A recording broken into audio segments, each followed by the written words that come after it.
Yo, what's up mga choy? For today's video, magtanom taning kalamansi nga 1 month na kong gipaugat. Ako na ning giputol mga choy para ibalhin og lain nga sudlanan. Unya samtang kaputol ko ani mga choy na ako'y nabantayan nga ni Hadjong sa akong dalunggan. Naa day ni puyo diri nga mga kanahan. Unya di man ako ni pwede pasagdan diri, kinahanglan ako ni sila nga madabdaban. Di na to sila pwede pasagdan kay magkuha man tag bunga aning limonsito. Maong kadali-dali ko gamaan aning akong idalabdab para nila. Improvise. Pangdalagkot.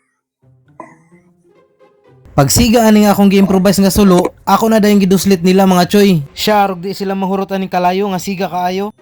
Syempre, effective kay ning ginamang sulo na ako mga choy. 99.9% patay gud kay ning mga pasgaw.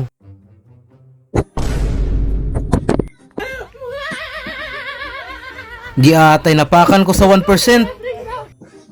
So naana ta diri nga ugat. 1 month ako nag-air laying. Karon nangugat na siya. Pwede na to ni transfer og pot. Lamigas lagi mo, nan.